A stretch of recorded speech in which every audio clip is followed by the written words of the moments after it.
All right, so welcome for our bonus Q&A session. Excited. Well, I think what we can do, Carol, if it works, we can have people use the same feature that they do when we're doing the tapping love seats. So under the reaction tab in the Zoom, you can raise your hand if you have a question, something that you want to bring forth to either Carol or myself, and we can just kind of kick off some Q&A time. What I'd love to hear, if maybe as we're kind of getting warmed up and getting going with some questions, if you want to put into the chat, what's been maybe a new aha or something that you feel you've shifted, what's one big win or celebration or new aha since we've kind of now been 2 weeks together in this journey, in this program that's come through for you. I'd love to have everyone share at least one win. It can be a big win, it can be small, it can be something that you are now aware of, something that you feel you've shifted or released. So Right. please go ahead and type that. You can type a question in as well, but we love seeing you and hearing your voice. So if you can be on camera and raise your hand to ask any questions, that would be great. Ooh, Eileen is up. Laura, I see you have a question. Hey there. This might be a two-part question, and I don't know, you get to tell me like, no, save this for later or something like that. So what I'm noticing is like, I can't even get to the weight loss strategies for, I think I'm dealing with like a chronic sinus kind of thing that is, I just have this, like I've lost I'm gonna cry, which is part of it. Like lost my spark and have the brain fog I sound like a 6-year-old, right? I've got the brain fog and, and, just this low level, this anxiety and I think what I'm realizing at this chronic sinus infection, which I think is then related to, gets mixed in there with the hormones and it just feels like this big mess. Yeah. So where do you have suggestions, maybe from each of your perspectives, where to start? Yeah. I just feel like I'm going in circles. Amanda, I'm going to start and then kick it over and send it over to you. So first of all, truly sorry that you're dealing with that. And number one, it makes you feel crummy. End of story. It's like when someone hurts their knee, they're not focused on the weight. They can't. It's very consuming, right?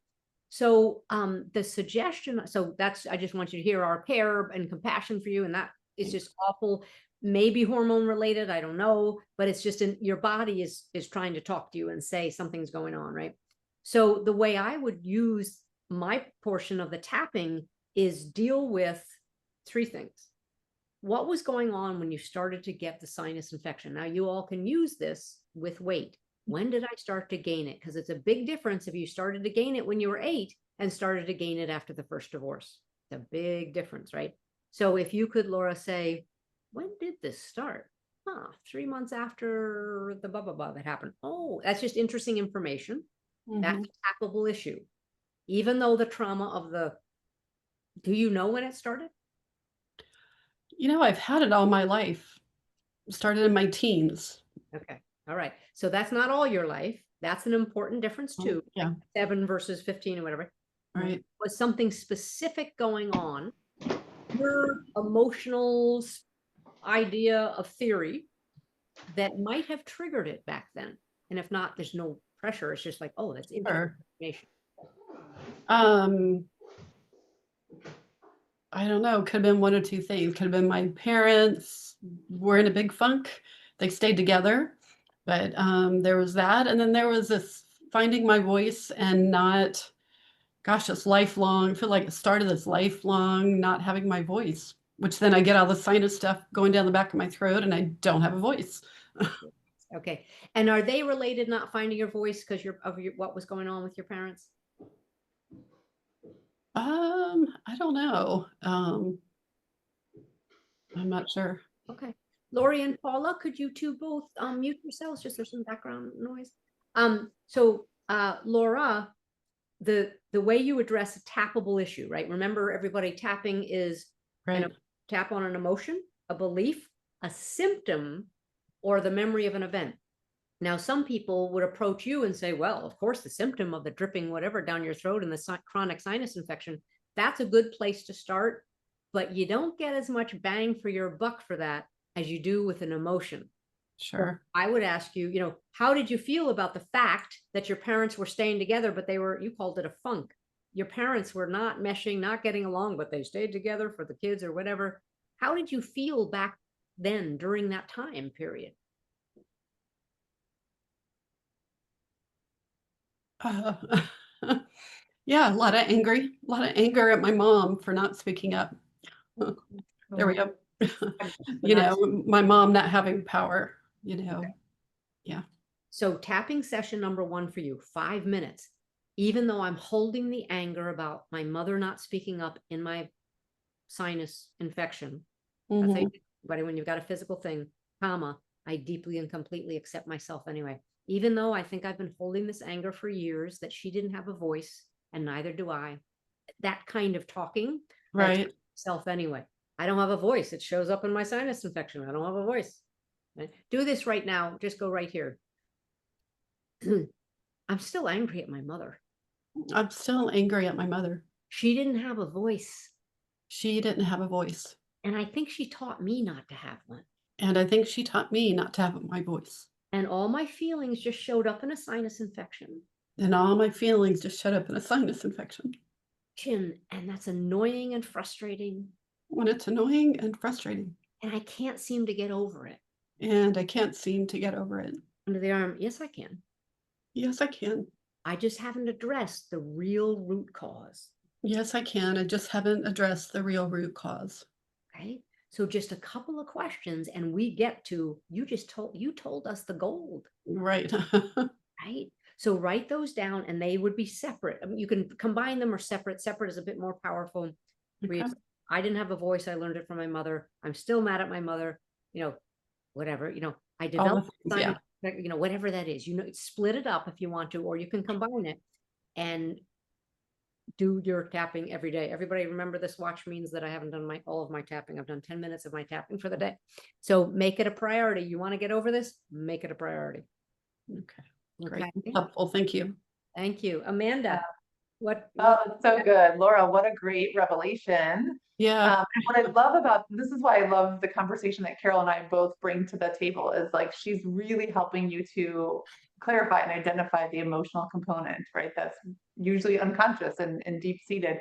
And then I get to speak to the physiological ramification of why sinus infection, like why is that happening? And here's, we all have different things that will present in the body uniquely. When you shared about, just the perhaps underlying emotions, negative emotions that still exist in regards to choices that your mom made previously, that creates the sympathetic stress response in the body, right? We've been talking about that. The fight or flight response gets activated more often than is ideal, because ideally we want to have a balance and be able to toggle from sympathetic to parasympathetic. How that can show up in a sinus infection is because when we have a sympathetic dominant response, the body is on purpose decreasing resources that are going to digestion. When we think about stomach acid strength, when we think about digestive enzymes, that job is to help, it requires energy, and it's to help break down our food so that we can absorb nutrients, right? Well, what else is important about that is hydrochloric acid that's secreted when our body knows it's preparing to bring on nutrients and to break down food. Those levels become diminished when we're under stress. And the reason that's important is because hydrochloric acid acts as a great sterilizing agent to anything that comes into the body from the external environment. So when you're having chronic sinus infection or this postnasal drip, this type of thing, oftentimes it's because we've had diminished, I think that's David, diminished digestive capacity that hasn't properly sterilized things that have come in from the environment. And now it can create more inflammation, more response, more, essentially it's mucus that's being released and secreted. Because so likely, I think that there's a physiological component that goes hand in hand with what Carol was talking about, is the stress response. So we could look at How can we test your stomach acid to understand if it's strong enough or it could use some support? How could, if necessary, how can we get you some support through food or perhaps custom supplements to really go hand in hand with the emotional side of the work that you're doing? Mhm. Does that make sense? Yeah, it does make sense. I was just reading some things about that stress on your body and what that starts activating. Yeah. Yeah, I mean, it's multifactorial, and then once we have, like you said, once we have the sinuses, now the body's just in inflammation, an Right. inflammatory state more often. And the other, I'm gonna kind of go to another level. The other, I don't know if you take any like steroid or medication to help manage the sinus. Yeah. Yeah, I do. Typically, that's a glucocorticosteroid, which is going to suppress adrenal function, which over time can lead to a increase in specifically abdominal belly fat area. Mm. So we want to help your body at the root cause to improve digestion and to get rid of the stressors so that you can have strong digestive, strong sterilization so that you're not dependent upon the medication that's going to have, longer term. Right, right. Okay. It's all such a big cycle, right? It is, it's all related. Okay, that's helpful. Thanks, Laura. I think go at it from, we used to say in EFT, from any door you can. Right. Yeah, both of those. Great. Thank you. Good. Yeah, Eileen. wonderful. I think we had Eileen next. Hi. Thank you for taking me next. Carol, we Upside down. Yeah, you're upside down in the video for some reason. I don't understand. oh, You are I don't know how you did that. I don't know how to do that. Just talent. Sorry. It looks okay on my side. I just wanted to say we worked together last week, Carol, and I did myself a list. I did some homework and I did a little list of all the things, well, you might not be able to see it. I did like a mind map, all the things that were coming up from what we worked on. And I had worked on one of the things and I had a little bit of a crying session. So I knew I'd got on the right session. I've been fine with my food. I've been really, really good, compressing my eating the right foods. And yet today I've got up and I've been eating like a caterpillar. I cannot stop eating today. Okay. And I feel really disappointed in myself. And I'm just kind of, what's going on with me? I've been so good and I'm sabotaging myself. That's the question, though. You got it. What's going on with me? Why would I sabotage myself now? Was it too good for too long? You did 8 days and it was great. Are you having a little blowout, a little rebellion? What is going on with you? Because it's just a form, you answer. Is it too good? Was it too good? You were doing great for a long period of time. What happened? I was doing great, and I'm wondering because there was a bit of something with one of the ladies that I work with. So I'm just wondering if something else has come in that is bothering me, that's made me turn to food. Yes. Well, food is your channel, right? Yeah. So that's what you're going to turn to. What I would do is assume that something is going on. It has to be, right? And you said with somebody at work, and say, this thing is bothering me from this woman at work, and I turn to food. Yep, this thing is under my skin. Do something like that to really get into it and say, yeah, obviously, like we wouldn't turn to food again unless we're looking to anesthetize ourselves, numb ourselves, same thing, right? Be distracted. That's why we turn to food. Comfort, sabotage, that's why we do it. So the question is very simple. Maybe complicated. The answer might be more complicated, but the question is, what's going on with me today, Wednesday? Why would I do that? Okay. All right. But great job. Don't ruin 8 good days with one blowout. The other thing is, how does it feel when you're doing this? Here's the emotional part that I hear. You seem insatiable today is how you're describing it. I'm eating everything in sight. I'm eating, like, what did you say? A caterpillar. You're eating everything. Can't stop. That, apply that, get an emotional word for that, insatiable. And then I feel insatiable. I've got to stop my feelings. I have to be numb. you know, everybody, it's okay to exaggerate. It's actually a smart thing to do with the tapping, because then you go, no, it's not that bad. It's one day, you know, then you start to give yourself some leeway. Okay, thank you. Good. I'll work on that. Thanks, Carol. Great. Amanda, anything for our upside down friend, Eileen?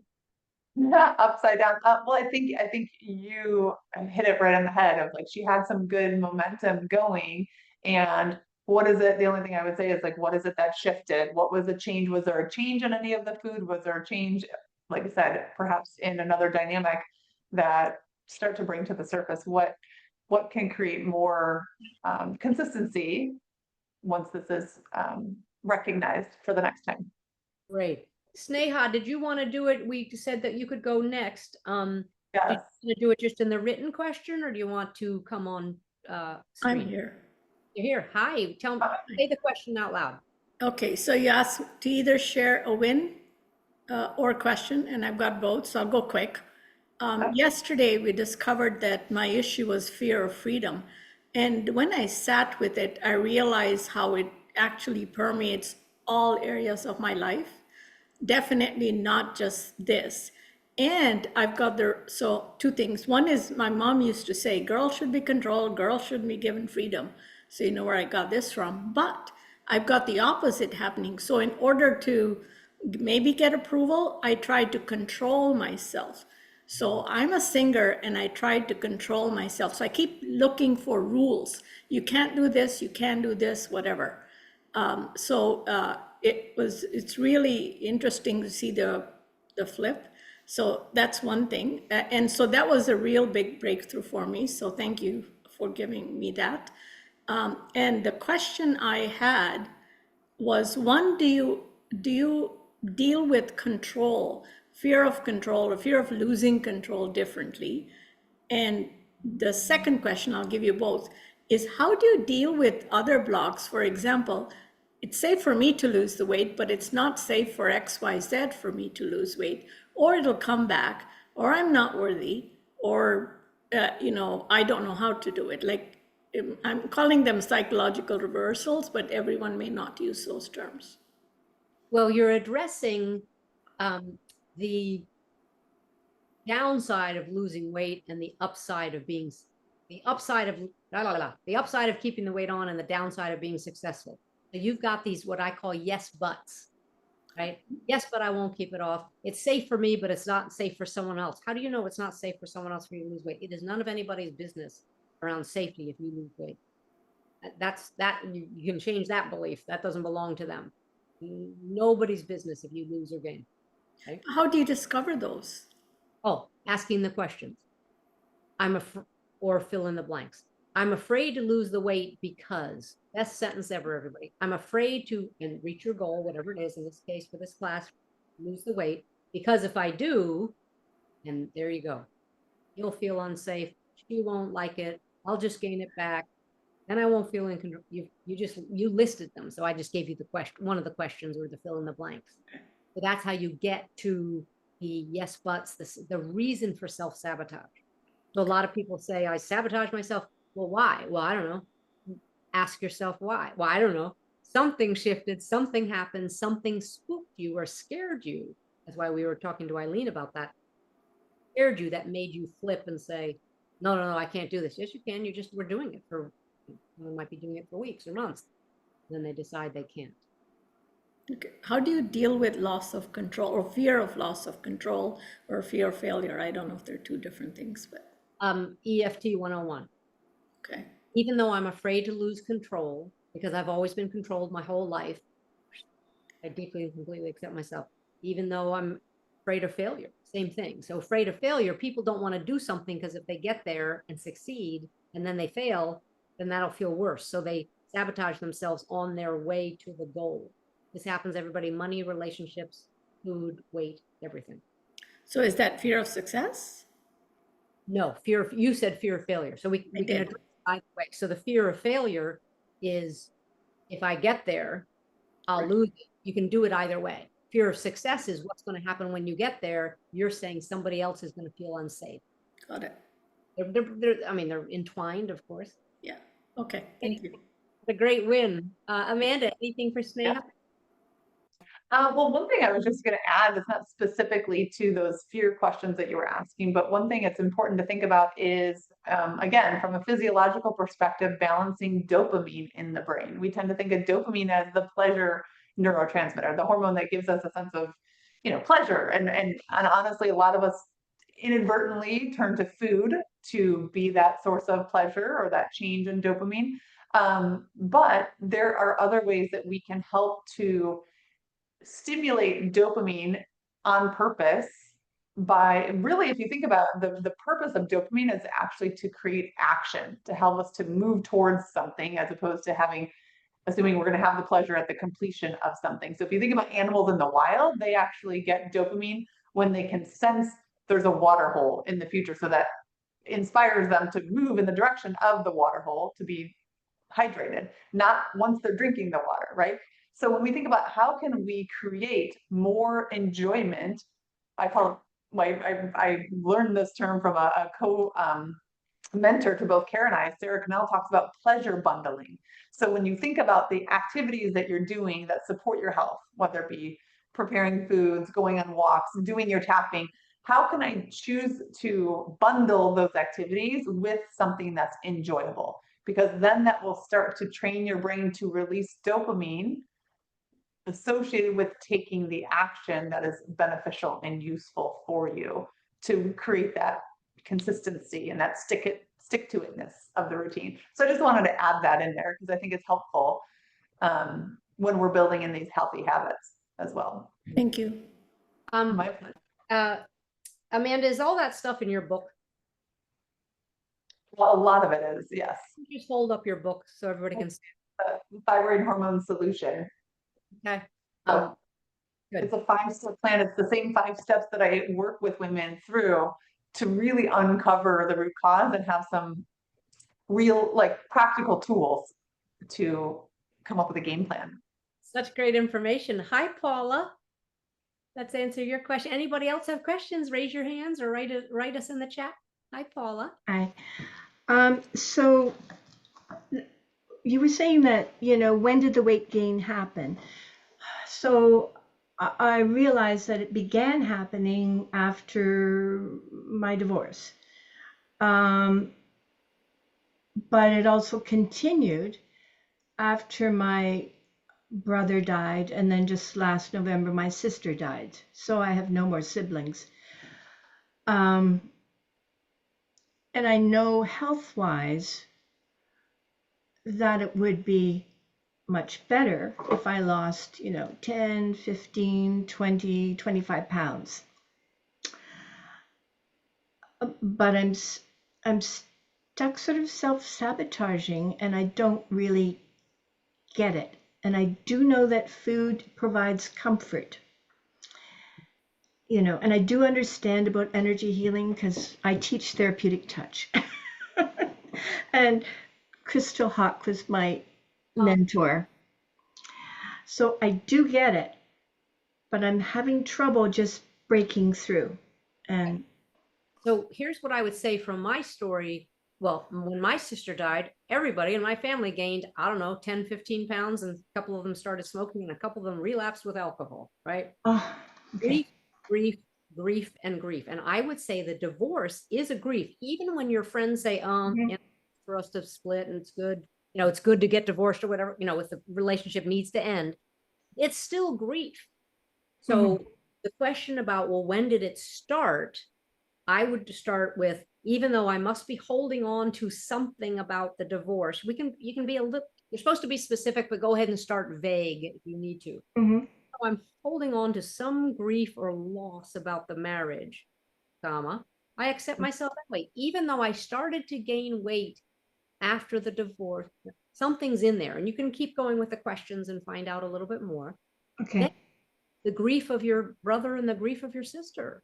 And then how do you feel being the last one left? Oh, Yes. last one standing, and I was the oldest of my siblings. Yeah, it just feels, I don't know whether it's abandoned, Okay. but you know, Start here. We're gonna just do a quickie. I'm not gonna do a full one right here. The grief is in my body. The grief is in my body. Laura, just mute yourself. Pardon? Laura, mute yourself because we're tapping with Paula. Grief's in my body. The grief is in my body. Grief's in my body. No wonder I'm using food. No wonder I'm using food. Somebody's still unmuted. Is that Laura? Can you mute yourself? Or Amanda, can you mute them except for Paula? The grief is in my body. Grief's in my body. No wonder I'm using food. No wonder I'm using food. No wonder I'm gaining weight. No wonder I'm gaining weight. I need some joy. I need some joy. I feel abandoned. Feel abandoned. Bro, I feel abandoned by my siblings. Feel abandoned by my siblings. Somebody else, Amanda, can you mute everybody except for Paula? I believe everybody is. No, someone's talking. You? Somebody besides Paula is talking. Side of the eye. I feel abandoned. Feel abandoned. And that's okay. But that's okay. I feel grief. Feel grief. And that's okay. And that's okay. No wonder I'm using food. Right. Under the arm. No wonder I'm gaining weight. No wonder I'm gaining weight. I am sabotaging. I am sabotaging. Feel a little guilty being the one left. Feel a little guilty being the last one left.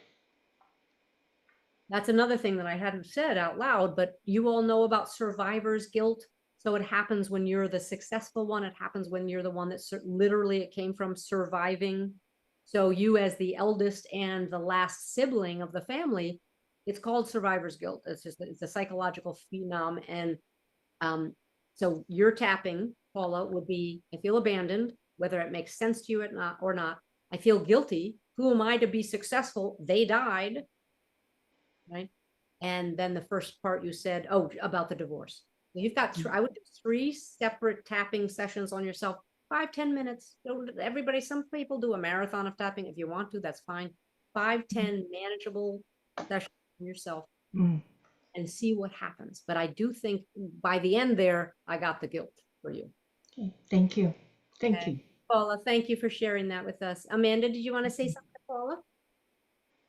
I don't think I have anything else to add. I think that was really powerful. Thank you for sharing and being vulnerable. Good. Hi, Debbie. Hi. The whole idea of when did I start to gain weight? And for me, that was, around 15 years ago. And I had an immune disease, fibromyalgia rheumatica, and I was put on prednisone for that. And, but at the same time, I was also in seminary and starting in my field study, which is the one thing that you have to do in order to graduate. So I'm just wondering if there's links in between that. Since the fibromyalgia has gone away, I have lost weight, but I gained it back. Okay. Let me start with Amanda, just because you know about the autoimmune stuff. Anything you would add about there's always a link. So you're right. There's a link.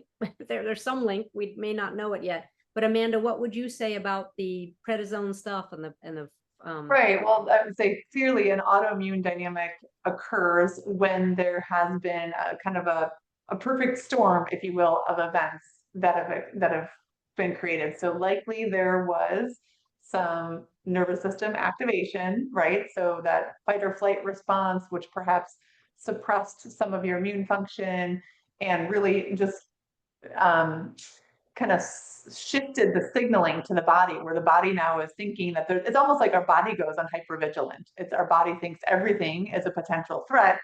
And that's what autoimmune is. It's where it starts to attack its own self, its own cells. So clearly there was definitely a kind of combination of factors. And I'm wondering, perhaps there was a mental emotional factor as well as a nutritional factor, as well as a physiological factor that kind of brings that together. When we think about the prednisone use, like I mentioned previously, that has some very useful benefits because it's suppressing inflammation in the body. But by suppressing inflammation, it's also short-circuiting some of the regular communication that would be happening hormonally to regulate. And it puts people at a higher predisposition to things like insulin resistance and sugar cravings and things like that. So sometimes it's unfortunate that we didn't have the full picture when these choices were made or when these decisions were started. But the great news is you can always help the body to become more insulin sensitive and to become more nourished and bring that back into balance. Debbie, how'd that sound to you? Very true. I mean, I had the sugar cravings. My youngest son was a plebe at West Point, and so I would make up packets of sugary stuff for his unit, and I would literally eat through all of the candy and then have to rebuy everything. Yeah. Well, so that face, yes, it doesn't feel very good to admit that, to say you did that, but Amanda and I, we actually could have called this whole thing communication, because that's what we're doing. And it's so fascinating to hear your versions of it, Amanda, where the body short circuits, sloppy communication. You know how in a relationship we can have sloppy communication, we can have a little too quick on text or something, and the meaning is misunderstood. That's what's happening under duress and stress. Then it turns into something like Laura's sinus infection, and it doesn't get taken care of at the root. It's medication, steroids, tried dietary stuff, and we're not getting to the real truth, what was really going on for you, Debbie, during that time period. Now, when you're talking about, well, yeah, I lost a lot of weight and the fibromyalgia issue has stopped. The question is, why would you sabotage yourself now? How does it serve you? That's the other question, everybody. How does sabotaging yourself and getting in your own way and blowing how you're doing, how does it serve you? How does it protect you? How does it keep you safe? And if you could answer that, then you'd have, aha, that is my next tapping sequence, because I am trying to keep myself safe. It or it reminds me of something, or it takes me back to this, or the sugar craving started with my first son, or the sugar craving started when I was 10. Like you can find that information out and then treat it both physically and emotionally. So anything on that, Debbie, when I ask those questions? Wow. Well, I think what strikes me is that it's taking me back. I mean, to a time when I felt, and it was funny because I haven't been using the word unworthy, but I've used the phrase that I don't appreciate who I am.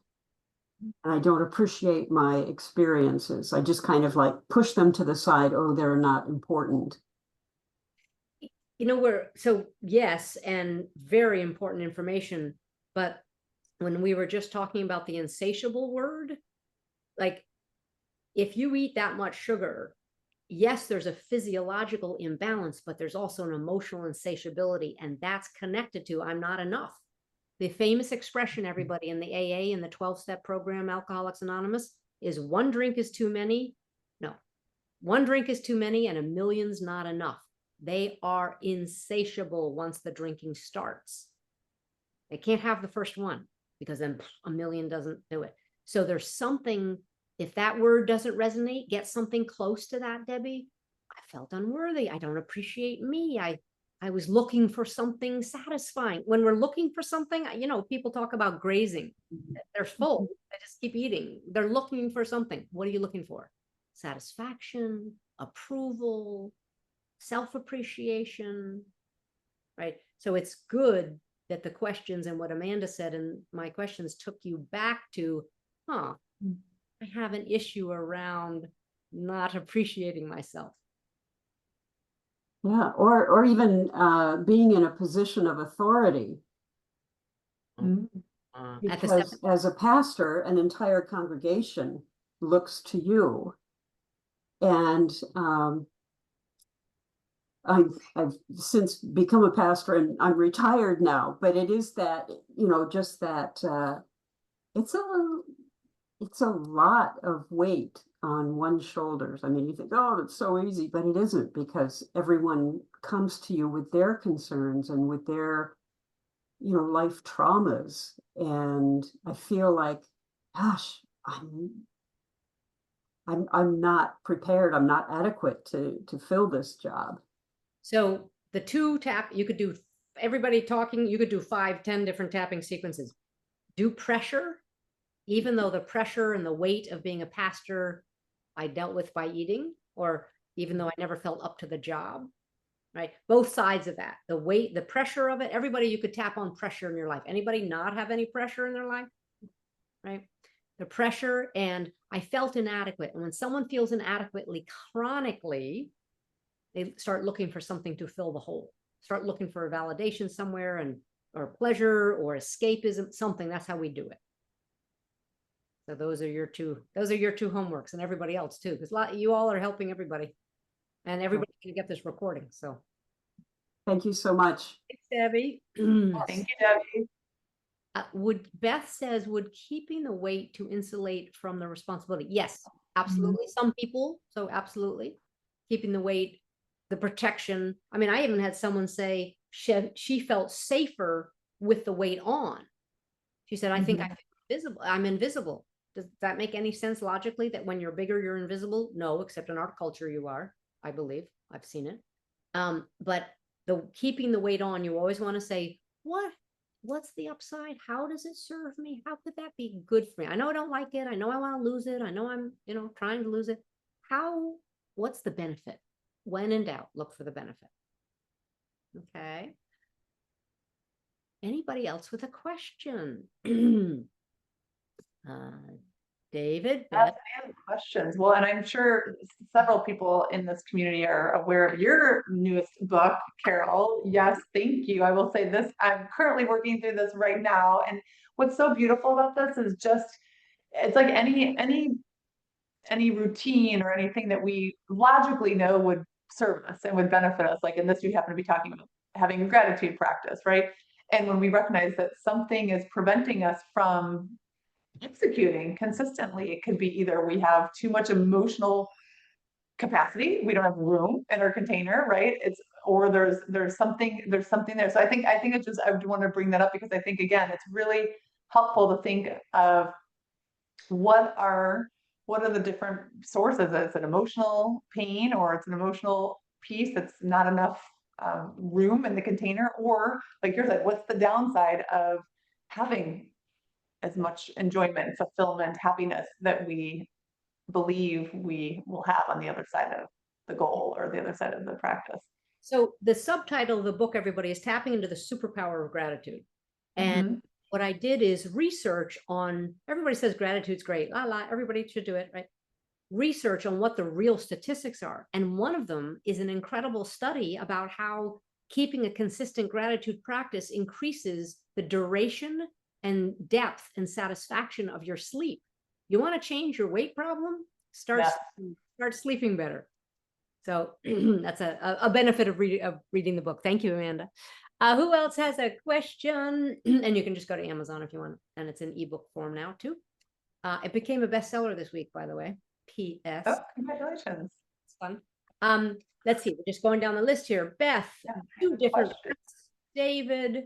We heard from Debbie and Eileen. We have Janet, Karen. We heard from Laura, Lori. We have Margie, Naomi, Pat, 2 Pats. Heard from Paula, Robin, Sneha. We heard from you. Anybody else with a question? Thanks, Laura. You want to write in? Our celebration. Oh, Naomi. Looks like Naomi raised her hand. There she is. Hi, I'm really, I kind of feel I know what you're going to say on this, but I have to say it anyway. I'm really stuck in this cycle of, well, I'm too old, the weight won't shift, or I'm just too exhausted. And I've been tapping and tapping, and there's been some incredible shifts just in the last week or so. And I do know to tap on it, but I somehow lose the ability to formulate anything, and I feel overwhelmed. So I tap on even though I'm overwhelmed and I don't know what to say, and then it's like, Yeah, but there's something I can't get at. I'm too old to lose the weight. I'm too exhausted. Um, I, I everything feels too much. And then I get caught in this cycle of, well, why should I? I'm so tired of trying to that everybody thinks I look better if I've lost weight, or they're complimentary because I've lost weight. It's like, what? Can't you just accept me as I am? Can't I just accept me as I am? And then I'm back to, no, I'm not comfortable, or my health isn't as. This is like non-stop. Well, okay, so 2 questions. First of all, do you suspect, because I do, that there's some rebellion going on? There's a little More than suspect. but you said it, Naomi. How did you put it? There's something deeper. I mean, when you're cycle like this, everybody, even like Laura was talking about the cycling a bit. What is it? Keep going. What's the next thing? Go deeper, go deeper. What is the deeper issue that maybe you're afraid to get to, or a little bit dancing around? And overwhelm is a good cover. I've been plenty overwhelmed. It's real, but it can also hide some other issues. Are you angry? Are you rebellious? Are you frustrated? Do you really feel too old? Is that your belief that's blocking you? I'm too old to lose the weight. Why bother? Go ahead and do a why bother? Screw everybody. Like, go ahead and do a venting session. But when someone says, when you're in a cycle, we know it's like skipping, those of us who are old enough to know records. It used to skip in a groove, there'd be a scratch and the record would skip. Something is deeper, and you might just be protecting yourself from going to the deeper. So one of the deeper things in that rebellion is I have to do this on my own all the time. I've had to do it on my own for so long. I'm still having to do it on my own.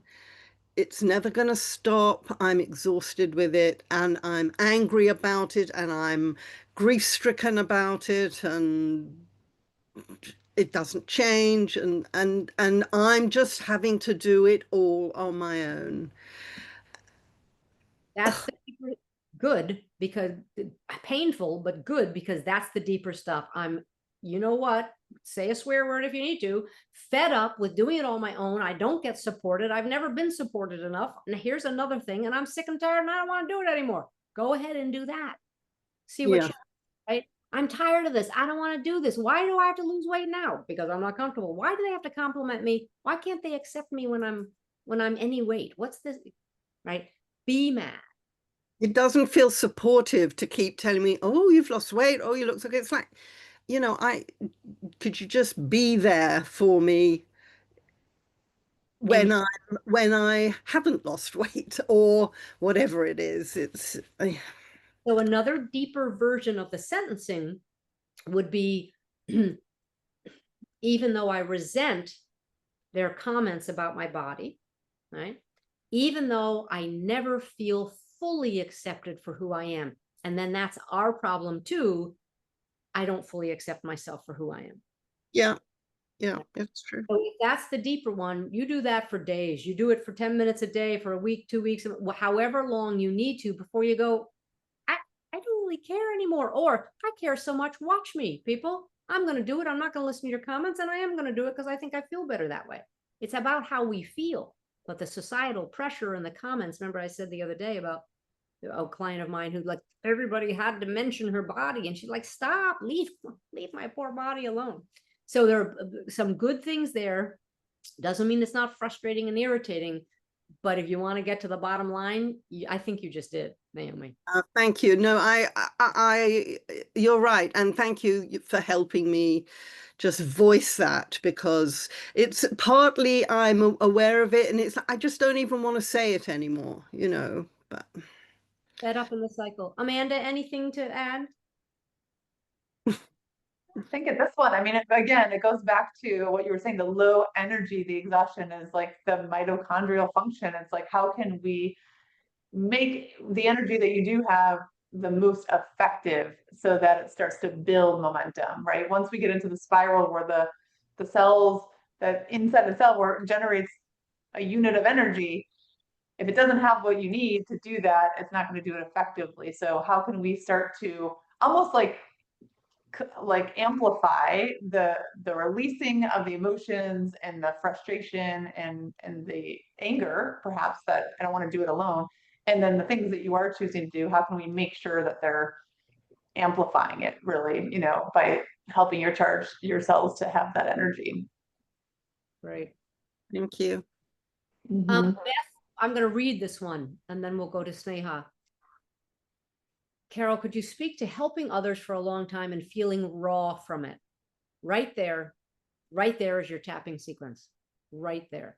My husband and son truly needed my help and direction through a tough, enduring situation. They still count on it, and I get so dysregulated when they ask. There's the other key word that we would highlight, right? Something about the memory of who I had to be was great, but it's not the calm person I chose to be. Ironically, I'm feeling better because doctor just reduced my thyroid. Medicine load seems to be coming off and blood work showing it. Great. To speak to it, resentment, pressure to be needed. So a little bit like we were talking with Debbie, right? The pressure, everybody, I don't care if I've met you or not, you could tap for 10 minutes on the pressure. I feel this pressure from back then. I feel this pressure from today. I feel the pressure to be a perfect woman. I feel the pressure to be a perfect man. I feel pressure to be pressure, feel pressure at home. So pressure would be a great one. And it's okay to feel resentful at your loved ones. Don't be a resentful, passive aggressive person towards them. But if you feel resentful and they keep asking and it dysregulates you, you are speaking to it. It does. An old pattern, they're asking you, they're kind of roping you into the old pattern. You're like, yeah, I'm not there yet. I'm not there anymore. Right. So that's how I would speak to it. Amanda, anything from you? Thank you, Beth. Very, very important. Yeah, thank you. I'm glad to hear that you're able to reduce your synthroid. And again, I think that's exactly what Carol was saying. The pressure is being released. And so the body doesn't have to have that extra support with the thyroid hormone as much as before. One thing I would add to that can help with thyroid hormone conversion, again, is in the liver. We talked about this on day one. Our liver is the organ that where the majority of thyroid hormone conversion takes place. Synthroid is typically a T4, which is the inactive form of thyroid hormone, and our liver needs to have certain nutrients to convert it into T3, the active form, to supercharge your metabolism. So I'm glad that it's been medically reduced with doctor supervision. One thing to think about is having in your food plan is having adequate foods that contain B vitamins and selenium in particular. So things like, I like you hear me talk about beans a lot, legumes, kidney beans, black beans, they're great sources of B vitamins. Spinach has B vitamins, but you can do a Google search and look at top 10 foods with B vitamins. That would be really supportive of your liver to continue to boost your thyroid and metabolism. Great. Beth, really remember that part and the part about I'm allowed to feel resentful. I'm allowed to feel fed up. All of you. We are all allowed to feel fed up with our bodies, by the way. We're allowed to feel fed up with society. We're allowed to feel fed up with family members. We're allowed to feel abandoned. We're allowed to feel hurt. We're allowed to feel all of that. And part of the process is to really accept all of it. Carol, if I'm tapping on the issue of my marriage, I think, do I name manager? I think it is manager. Sorry, Eileen, manager. Do I name her specifically? You can. It's fine. You know exactly who you're talking about when you're tuning in. So either way. Sneha, you want to go ask something else? And anybody else? We have about 10 minutes. Yeah, just a quick question. Do you have anything specific with EFT and diabetes? About a few years ago, I out of the blue found out I had type 2, and I was at 11.6 A1C, which is ridiculously high.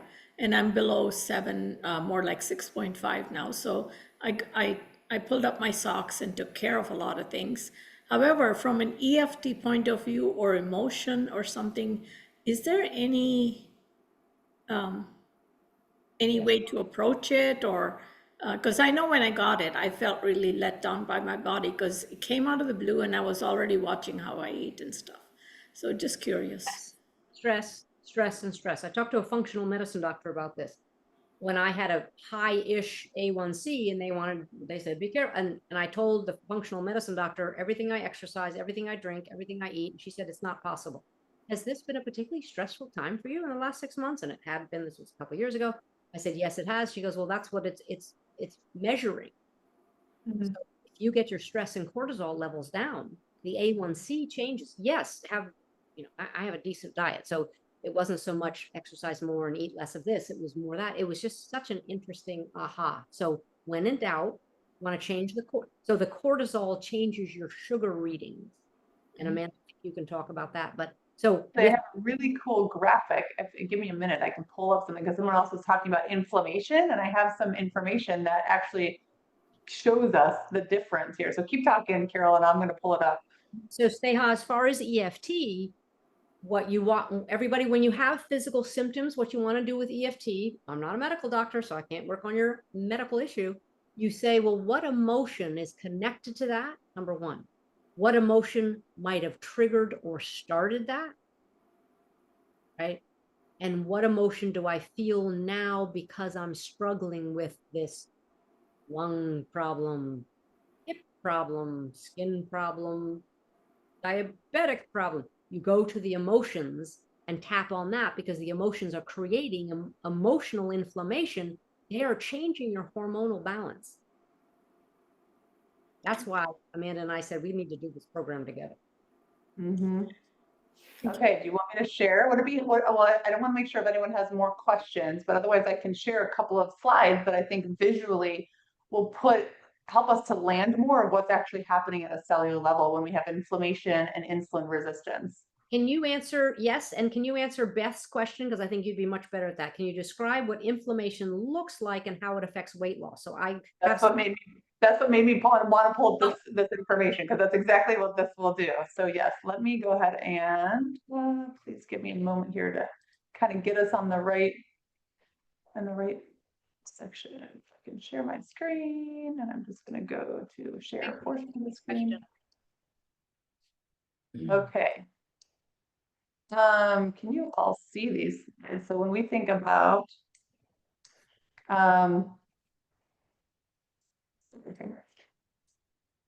let me go back, metabolism. So metabolism is essentially how the body converts food energy into human energy that our cells can recognize and do something with. It's essentially the ability to take potential energy from our environment and transfer it into a unit of energy that our body can recognize, and then use that unit of energy to pay for all of the cellular processes that happen to experience life, whether it be a physiological process or an emotional process, right? So when metabolism is not working properly, this is when we get underpowered cells. What happens when our cells are underpowered? And I'm going to show you a picture of that. Well, we can have mitochondrial dysfunction. Mitochondria is like the energy factory inside the cell that's responsible for using a unit of energy. So when we have that, we don't have enough power. When people tell me they feel tired all the time, if we can't mentally, pause and take a breath before reacting because our mood switches very quickly, that's usually poor mitochondrial function in the brain, right?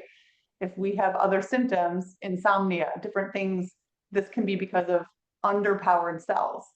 Oxidative stress, that is essentially when the cell is broken because the mitochondria inside the cell isn't working, it sends out a cell danger response to alert the immune system. Hey, Houston, there's a problem over here.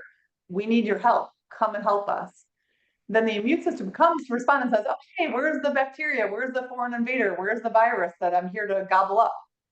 But if it's our own cell, like autoimmune, there's no foreign invader. It's our own cell that sent out that cell danger response. And that creates what we call chronic inflammation. I think of chronic inflammation as essentially trapped biochemical fear. It's what Carol is saying. When we have so much of a response from our nervous system over and over and over, there's a threat, there's a threat, there's a threat. It eventually builds up and creates inflammation. And this is what it looks like. If we have healthy cells that are able to produce energy effectively, they look like the cell on the left. That mitochondria takes in the nutrients, uses the nutrients to crank out some energy. You see those little blue speckles that produces a lot of energy to be used for different purposes, and a little bit of free radical byproduct, kind of waste material that's just left over. But if we have a cell like the cell on the right, that's an unhealthy cell.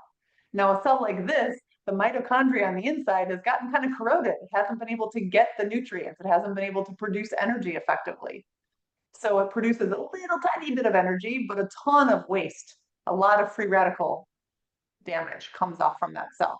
Now the body in its intelligence says, hey, this cell is not very effective. It's not working right.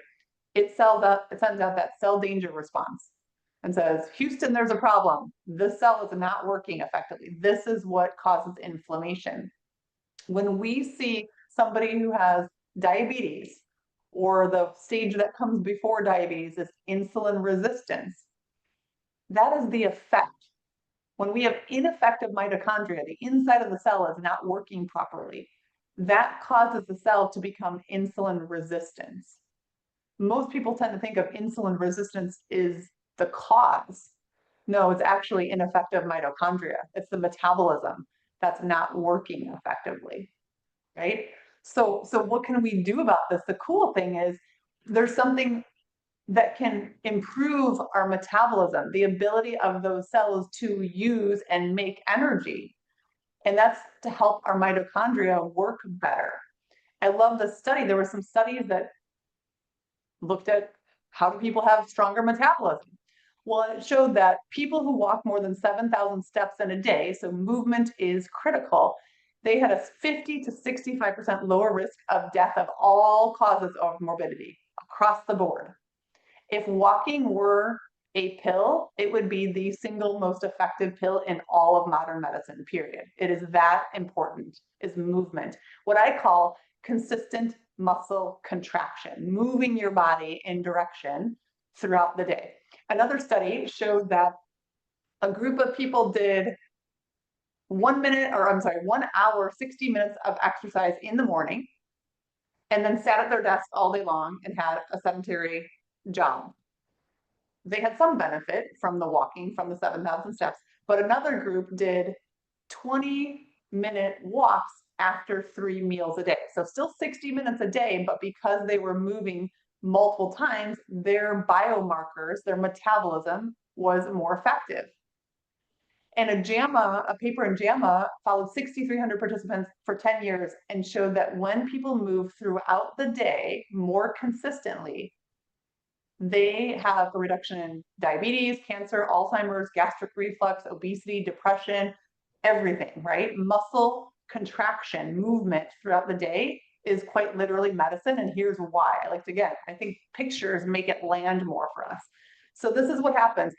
When your cells move, the little insulin receptor, see that little thing that looks like a keyhole with the little insulin, the triangle that's going to go into it? The insulin receptor comes to the surface of the cell and it looks like a key. So then the insulin acts as a key and it can open up the door, and insulin brings glucose into our cells to be used to produce energy. However, when we're sedentary, when we're sitting for a long time, that little insulin receptor, that glucose channel, it shrinks and shrivels into kind of like its own little sac on the inner part of the cell. It doesn't stay pushed out to the surface. And so glucose is floating around our blood all day long, but we've been sedentary, so it doesn't actually get into the cell to create energy. And that's what insulin resistance is. The cell has not been activated or contracted frequently enough because we've been sedentary. And now the glucose just keeps circulating in our blood and it doesn't get into the cell to help create energy. So I just kind of like to show some of these pictures. And I know that was a little bit more technical, but what's helpful? I'm curious if anyone had a takeaway or an aha when they start to see how important it is to move our bodies to help increase metabolism and charge up your energy level throughout the day. I thought those were excellent. Everybody, it's 5:31, so we need to stop, but keep putting in a couple more comments. Move your body more, says Laura. Very helpful, says Debbie. Fascinating. Okay, absolutely fascinating, Amanda. And we're not talking about walking for an hour. That was the whole point of the study. You're saying is that small bursts is what helped, not the big time frame up front. So Totally. This can be done in 5 minutes. I have a routine of every time because I sit a lot in my office with clients. Every time I get up to go use the restroom or go to the bathroom, I come back and I just do 10 body weight squats and a couple arm circles, because that's movement. We're just talking about movement consistently. That's a huge thing. excellent. Okay. Yeah. Great stuff, everybody. So everyone, this will be on your record. I took a picture of the study. I put my phone up and took a picture of that slide. Oh, good. Everyone, this will be sent out to you. Amanda, this is going to be on everybody's replay page. Yes. Recording, highly recommended. And I don't know, are we going to remind them of this replay before Tuesday's call? There was not a reminder about the replay. It's always the same link. So any of the access the replay page, it will be on there. And then we'll have a reminder next Tuesday before our next live session happening in the afternoon. Awesome. Awesome. Everyone, take advantage of the recordings. Listen again, tap again, even if it doesn't seem like your issue. Doesn't mean it's okay if you don't have a sinus infection. It's okay if you haven't lost siblings. It's okay. The tapping is calming down your fight or flight response anyway. Okay, so Yeah. do that, see if you can commit. I got to do the rest of my tapping today. Totally. And Margie has a question. Is the EFT link going live at some point? Yes. So Carol and I are getting together next week to do the bonus EFT recordings, and then we'll put those in there in that link as well, the bonus sessions. Is that what you meant, Margie? The EFT link going to go live at some point? Was that what you meant? Yes, for this. Yes, Oh, thank you. That's it. great. Okay. And Okay. all the tapping in these 3 calls. Great, Amanda. We'll Yeah, see. thank you. We'll see you next Tuesday. Now, remember, next Tuesday is back at the regular time for the weekly calls, which is 2 Central, 3 Eastern, 12 noon Pacific. And sorry, Europeans, I can't do the math because every country, a lot of the countries are different. So please look at your world clock. All right. Thanks, Yeah. everyone. Have a great Thank afternoon. you. Awesome seeing Bye. everyone. Take care. Bye.